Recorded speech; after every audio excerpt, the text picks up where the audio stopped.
All right, in this video, I'm going to talk to you about 10 tiny productivity hacks that I've used to actually 10x my productivity and just increase the results overall in my life. I'm sure you've probably heard the put your phone on D&D, or make sure you get 8 hours of sleep, or like meditate, or all that kind of stuff, or the deep work blocks, right? This isn't more like advanced. They're tiny things. They're little tiny things that you can do that are going to make the biggest difference. Like, I've tried out all the productivity tactics. I've done all the things. I've been doing this for like 5 years now. I'm going to tell you the 10 things that are like super small things that you can do, little changes that are going to change the quality of your life forever. So let's go ahead and get into it. The first one is not sleeping with your phone in your bedroom. I've been preaching this a lot recently because it's absolute game changer for me. When you don't have that phone, you're not able to get that cheap dopamine because your brain is constantly looking for cheap dopamine, especially like if you have TikTok brain, or like if you ever had like really bad addictions. Like, for example, vaping is a great one, or food, or drinking, or video games. You have addictions and stuff like that. Your brain's gonna look for that. When it gets too quiet, your brain's like, where's the thing that's gonna give me dopamine? Where's the dopamine source? Right? When you remove that phone from your bedroom, instantly sleep is better. Instantly you fall asleep faster. And I've actually found too that like I'm less likely to do like just bad habits in general the entire next day if I don't sleep with my phone in my bedroom. Like, I am more likely to get up because you get up in the morning and then it's like, oh shit, like I have to get up. Like, I have to get up and go. But I need my alarm clock for sleep. Go get an alarm clock from the store. It's like $15, bro. They're really not expensive. And to be honest, aesthetically, it's kind of pleasing in the room anyway. It feels nice. It feels nice going to sleep and not being able to grab your phone. And I'll tell you, there have been dozens of times every single night where I'm about to go to sleep and I'm drifting away, and then my brain has this thought like, well, I want to know about this thing. And usually in that moment, without even thinking, I would have grabbed my phone and looked up the answer for whatever I was thinking. And then after that, it's like, oh, well, let me check this other thing, and then check this thing, and then answer this text message. And then sure enough time goes on, and 30 minutes, 45 minutes have passed. You're scrolling on Instagram. You're not going to sleep. So that's the first one, is plugging your phone in away from your room, not outside your room. So keep it like in the kitchen, in your office, whatever. Um, the next one, if you have a hard time getting up in the morning, I don't do this anymore. I used to do this, but I don't do it anymore because I wake up naturally at like 5 now. But if you're having issues with getting out of bed in the morning, just place your alarm clock out of reach. Like, go put your alarm clock in another area of your room. So I said, you put your phone downstairs. Now get an alarm clock and then put it like on your dresser, right? Not on your nightstand, on your dresser, right? So that way in the morning, when that alarm goes off, you can't click snooze, you can't turn it off. You have to get out of bed and go fuck with it. Like, that's gonna change the ball game. Once you're up, right? I didn't add this in here, and I just kind of thought of it. But for me, man, I don't know why, but if I take a shower in the morning, I'm vibing. Like, I'm up. It doesn't matter what happened. As long as I take a shower, I'm good. I've noticed anything before that shower is me being stupid. So, like, I have to get up and go take the shower immediately. This is why I don't have my phone in my bedroom, because if I have my phone in my bedroom, oh, well, I'll check this really quick and check my notifications and see what people are up to. And all of a sudden, 30 minutes have gone by and I'm just sitting there rolling around in bed, not doing shit. So, don't have the phone in the bedroom, alarm clock out of reach. It's a really, really great way. Like, again, no phone in the bedroom. You get up, turn off that alarm clock, go hop in the shower. You shouldn't not be awake.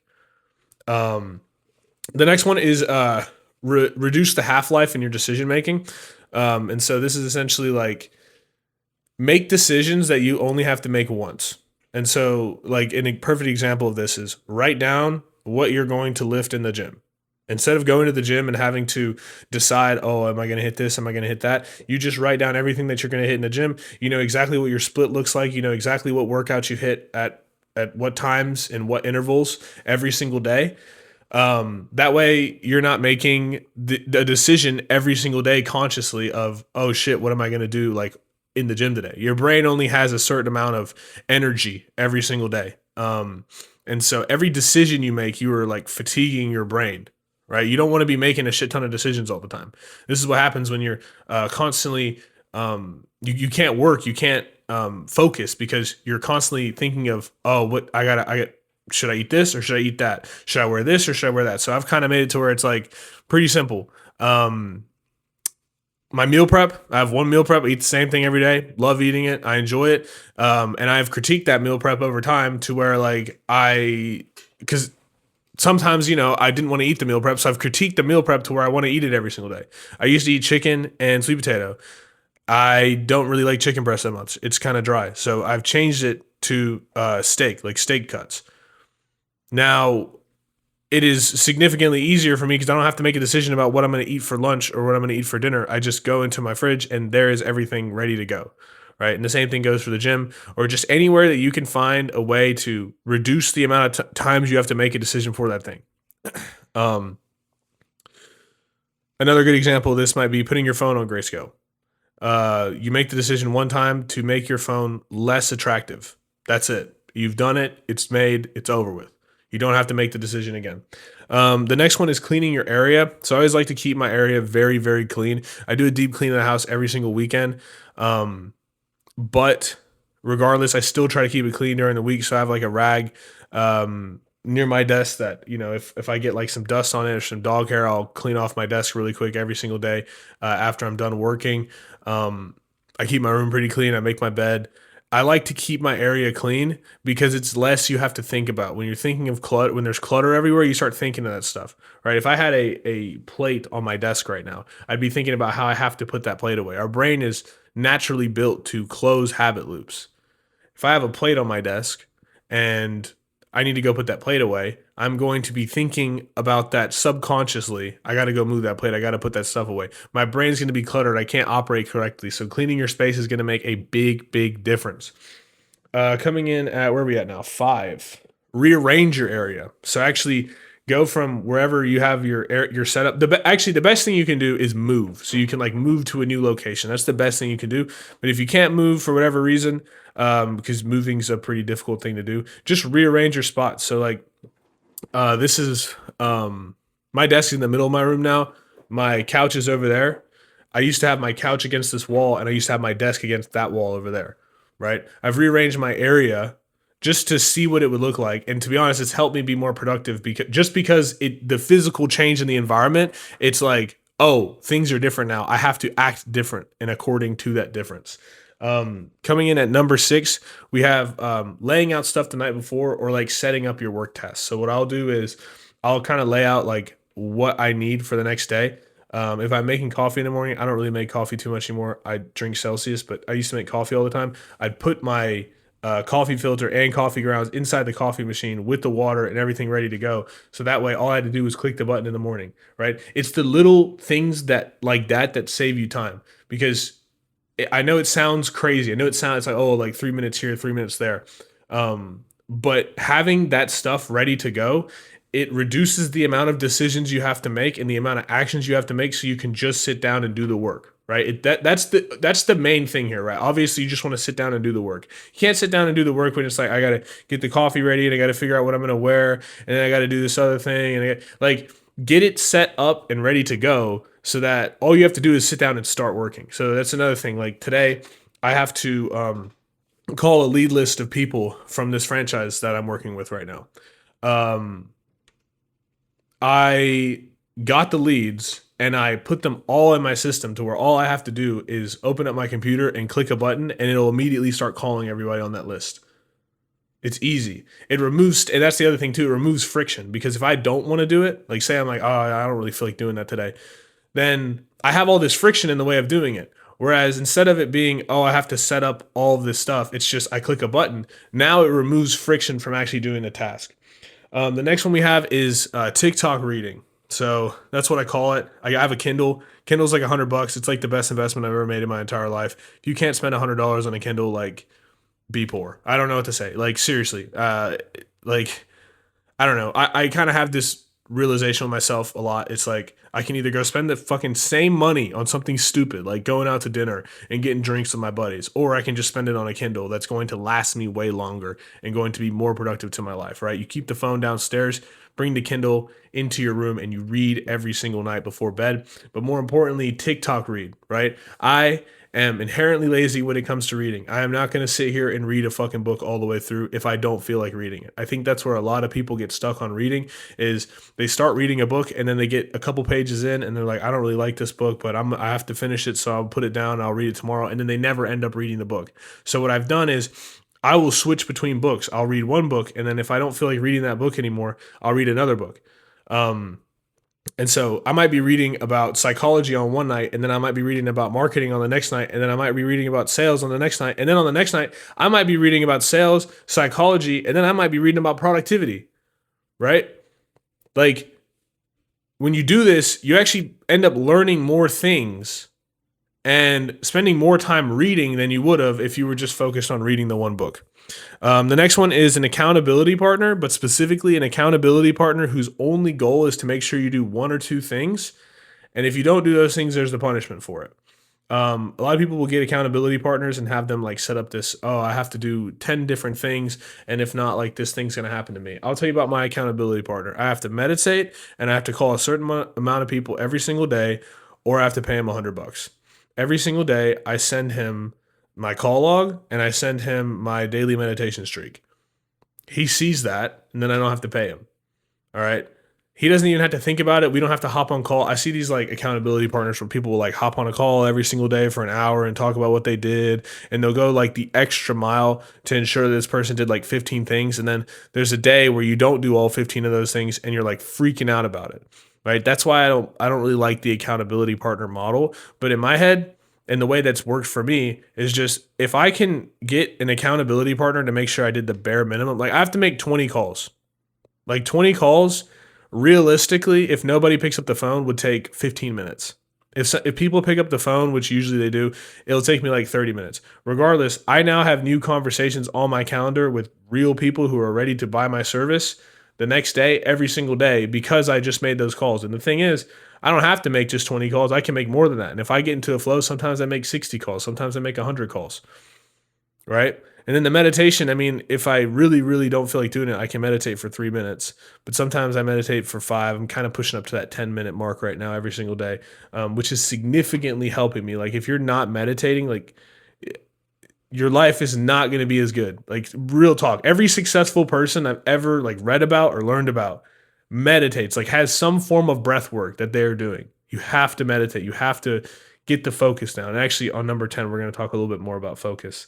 And this is basically kind of how meditation works, but we'll get there in a second.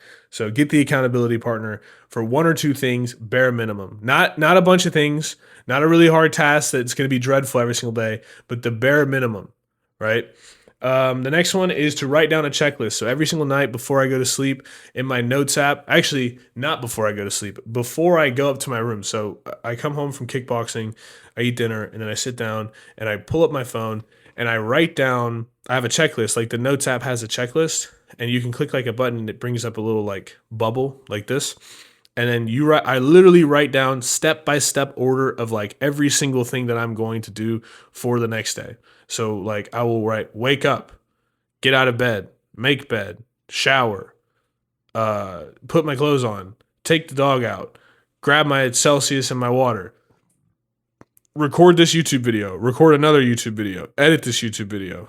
This morning I had to record my VSL, recorded my VSL, edit my VSL, post my VSL, send out email to this client, talk to this person, do these. And so it's like you have your entire day mapped out to where all you have to do is go down that checklist. It's significantly easier. Again, the half-life of the decision is simpler. Like you don't have to sit here and think, oh, well, what am I going to do next? You already have things to do. You have plenty of things to tinker with. You have stuff to do, right? And this also prevents you from doing bad stuff too, things that would get you off course, right? I had a perfect example. I had a friend reach out to me yesterday and say, hey, want to go get lunch? And I was like, I don't have fucking time to get lunch. Bro, my entire day is mapped out. I got 50 things I need to get done before 6 o'clock. It's already 2. I got shit to do. I don't have time for lunch, right? When you don't plan out your life like that, it's like, oh, well, I'll get to it when I get to it. It's like, no, I want all those check boxes to be marked off. It's also a cheap form of dopamine. It's a great form of dopamine. It's better than Instagram. It's better than watching TV. It's a great way to get dopamine. Yeah, every time you click that button, you feel satisfied. You go all the way at the end of the night, you look and the entire checkbox is clicked off. You're like, yeah, that was a good day. I had a good day today. The last one is having manual thoughts about the priorities, right? And so this kind of goes back to meditation a bit. When you meditate, your whole goal is to bring yourself back to the breath and to be present in the moment. What I've been doing a lot is implementing manual thoughts about my priorities, right? So my priority right now is scaling the business. So I will say, for example, I'm eating lunch. And as I'm eating lunch, if I start thinking about something that like doesn't matter at all, I will then immediately train my brain. I'll have a manual thought. I will manually implement a thought into my brain. Implant, that's the word. Jeez. I will manually implant a thought into my brain saying, so what are we going to do about whatever the business thing that I'm working on, right? So like, okay, back on task. How can we improve our YouTube channel? How can we improve the ad campaign for this one client? How can we get more people to book appointments tomorrow, right? I'm manually implementing thoughts about the priority. When you do this enough times, you can't stop thinking about it and you become so obsessed that like nothing else matters, right? I've kind of been this way a little bit about fitness recently. Like I'm so dialed in on my fitness that like I can't think about other things. I'm actually trying to stop thinking about fitness so much and start focusing more on the business. So I have to put these more manual thoughts into my mind about business because but I'll tell you like someone's like, "Hey, let's go out and drink today." No, I'm not doing that because I'm thinking about the priority so much. You have to like understand the priority means that it's the thing that matters and nothing else matters. It's not priorities, it's priority, right? If business is your priority, depending on what kind of season of life you're in, if business is your priority, you need to implement manual thoughts about that into your brain, okay? Like a perfect analogy I can give for this is like if you ever played video games before, maybe you got up and like went to go use the bathroom, and while you're using the bathroom you're thinking about the video game, you're like trying to hurry up and use the bathroom so you can go back and play the video game. It's the same thing. Like when you feel that way about your business, bro, you move mountains. You move so far in the business. When you're not thinking that way, when you're working and then all of a sudden you go sit down and you start thinking about something else that doesn't matter completely, you've moved your brain off task. So I always try to implement manual thoughts about business into my mind consistently, constantly thinking about it because it helps me with my productivity. So we'll go over the entire list again. Keep your phone out of your bedroom. Have your alarm clock out of reach. Make your decisions, like make the half lives of your decisions shorter. Clean your area, rearrange your area, lay out your stuff the night before. TikTok reading on the Kindle, accountability partner for one or two things. Write down a checklist of what you're going to do the next day, and then have manual thoughts about the priority every single day. If you do these small little things, you will see a significant increase in your productivity day over day. If you want to learn more about the productivity hacks that have helped me out in my life, click this playlist right here, and I'll see you in the next one.